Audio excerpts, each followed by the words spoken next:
What's good, people? My name's Marlon. And I'm Chris, aka CG, and this is the Chop It Up podcast. We're two ex-basketball players that know the game of basketball. We watch it all the time on TV. We can break down the game, but it's just a real conversation. There's no agendas, there's no narratives, just real basketball talk for all you people that think you know the game as well. Today we got a few topics. We know the NBA Finals starts tonight. I'm hyped for that. Man. Just to let you know background too, I am a huge LeBron James fan.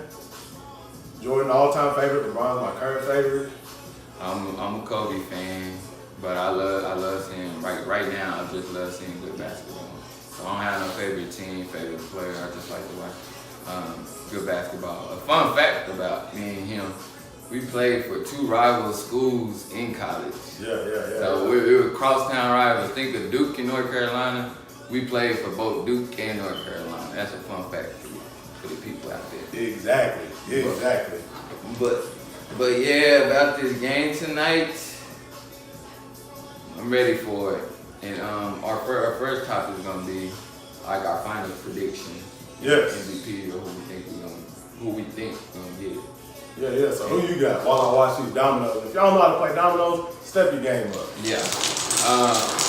I'm gonna go with Golden State. Okay. And for my MVP, Why you going with Golden State, man?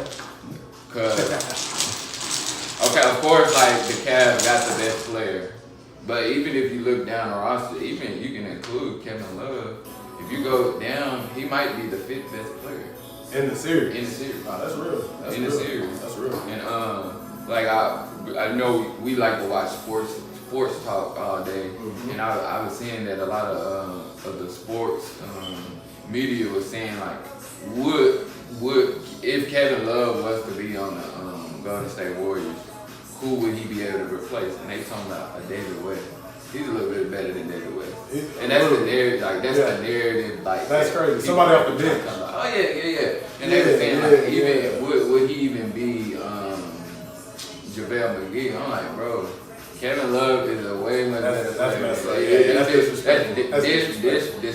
Right.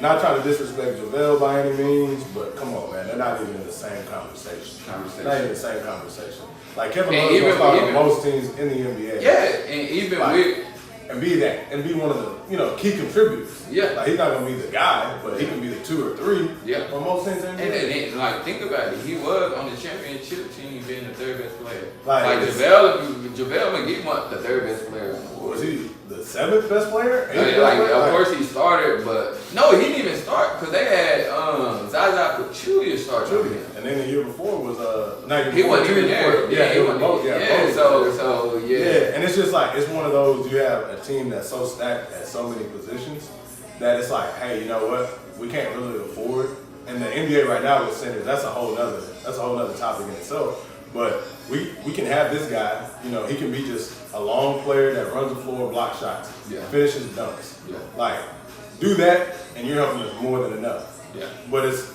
they could get a lot of guys to do that. A lot of guys. The way the NBA is now, there's no big men. I mean, we could say that for another show, but there's no big men. They really can't score. There's only a few that have it. With the back to the basket. With the back to the basket. Like and there's such a huge gap from those top few players, not even a handful, to the rest of the big men in the league. So yeah.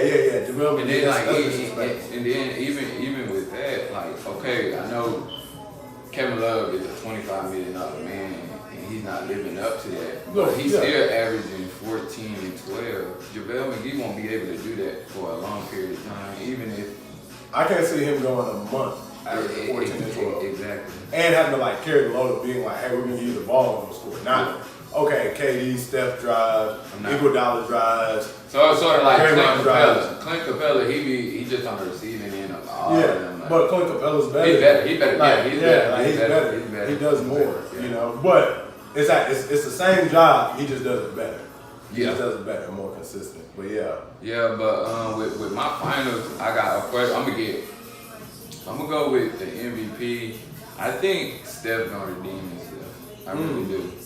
And I think a lot of focus is gonna go on KD because he is the best player on On that team. Yeah. So a lot of y'all don't like Steph's gonna get a lot of one-on-one plays, and George Hill.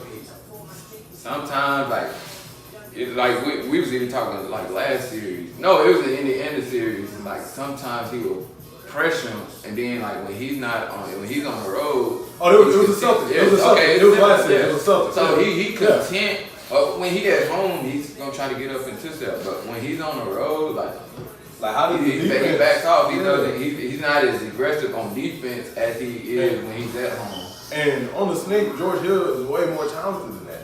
Like you know what I'm saying? Like dude can hoop. Now he's not gonna be like a top tier point guard, but solid defender, can knock down shots, can attack the basket, nice little floater. Yeah. Like he's way better. He's not playing up to his potential. Like when that whole trade happened with George Hill coming over, I was like, cool. Like I like George Hill's game. What he did in Indiana was very solid. Like he's a solid guy. Of course, one of the guys was under the tutelage of Pop when he was with San Antonio, but he's a solid player, man. Like you gotta bring. Go ahead. I mean, no, you're good. And then we talked about like the defensive end, and this with the whole NBA, not just with the Cavs. They switch everything.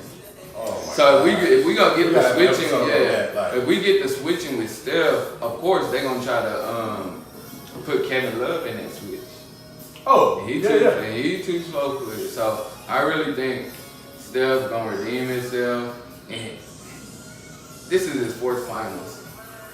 He still ain't got an MVP. He still ain't got an MVP. But hasn't deserved it. No, I'm not saying he hasn't. He's talented, and don't get me wrong. Like Steph is talented. He's gonna be one of the greatest shooters to go down in the history of the NBA, hands down.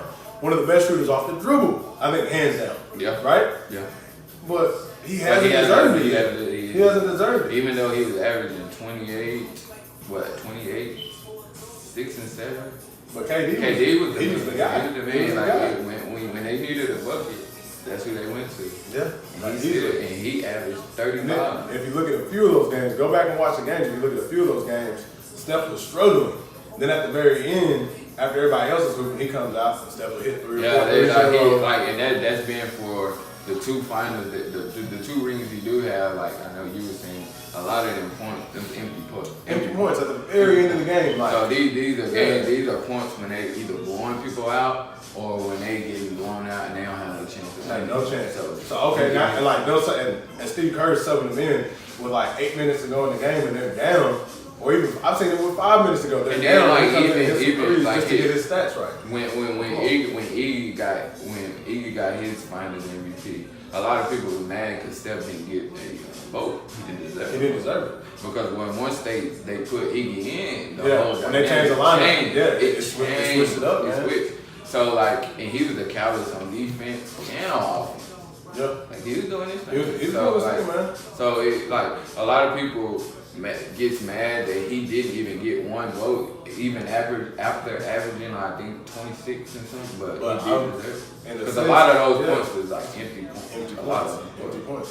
And I'm glad that the NBA did that because usually they just give it to whoever's the best player on their team and like automatically you're an MVP. Which he didn't deserve it. That was a good story for him. But that was like a redemption story. Yeah. From how he did his thing back in the Philly days and then kind of when he made that Olympic team and became a defensive stopper and stopped trying to be a scorer and kind of fell off the radar. But anyway, we're getting off topic. Me and the dude can talk basketball all day. We're going to try to keep it on topic here. So you said you got Steph as the MVP for redemption.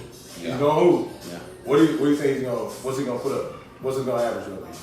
I would say he's going to average between, I say 27 and 30 to 30 points. Mm-hmm. He's going to get at least 6 assists just off of like people doubling. He's just dropping it off easy assists. Mm-hmm. And then plus you got 2 of the best shooters in the game too with KD and Clay.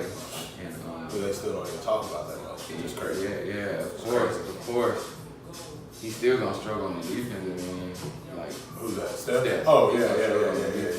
So like everything gonna have to come through the offense, especially like when they're at home and once he gets it going. Oh, when he gets it going, man, it's ugly. When Steph is on fire, he's one of the best front runners you're gonna ever see. Oh yeah. Because like he can miss 10 in a row. He hits that one, and it's gonna be. Boom, boom, boom, threes. Yeah, so mine, of course, I know y'all know I'm a LeBron fan, I already told you that. I'm going with hope in my heart. Now, of course, looking at it just as a basketball fan and how we analyze the game, Golden State is stacked. Like, Golden State is stacked. This is a very tall order. You would agree that they're the favorite. They're the favorite, hands down. Hands down. Like, now, me going with Cleveland, would I take this to Vegas? Even though I could win huge? Heck no, I don't want to lose money. I'm not stupid. But at the same time, I actually want to see LeBron pull it through. But this is going to be dang near impossible. We're going to talk about that a little bit later. This is going to be dang near impossible. But if anybody can do it, I think LeBron can do it. And for y'all that don't know, or most of y'all don't know, unless you know us personally, when the Cavs are down 3-1, I was saying they were going to come back. I believe they won. So I'm going to believe in LeBron. Of course, if the Cavs win, LeBron's going to be the MVP. Nobody else on that team, like, their chance, anybody else on that team have a chance of being MVP is a bigger chance than the Cavs winning this. You know what I mean? Like, or a smaller chance, I'm sorry. Yeah. So, LeBron, MVP. But for him to do this, LeBron is going to have to average. He's going to have to average dang near 40-point triple-double. And be efficient, too. Be efficient. He's going to have to go back to that efficient LeBron that he's been showing us he is in his 15th season. But he's going to have to be very efficient. He's going to have to be shooting around 55%. He's going to have to he's going to have to get everybody involved. So LeBron's going to have to average around 12 assists, around 15 to 16 rebounds a game. Hopefully he can do more than that. But he's going to have to put up that 40-point plus triple-double per game for them to have a chance. But what's sad is they can still get swept with him averaging that 40-point triple-double. Hear me again. That's how stacked the Golden State Warriors are, how talented they are. And you got to give them credit how unselfish that they are to put that team together. I know everybody knocks KD, but at the same time, dudes had to be unselfish to lessen the roles, like how you talk about Steph. Like, he's not the guy anymore. Yeah. Even though you have him going for MVP, he's not the guy on that team. But I think the Cavs can get it. Bron, let's go. Put on your crown. King-ish right here, right? So that's our first topic. So he has... I had Golden State with Steph winning the MVP. And Cleveland Cavaliers, King James, pull a miracle out for us because it's going to take a miracle, but I think they can do it. And that's our first topic here.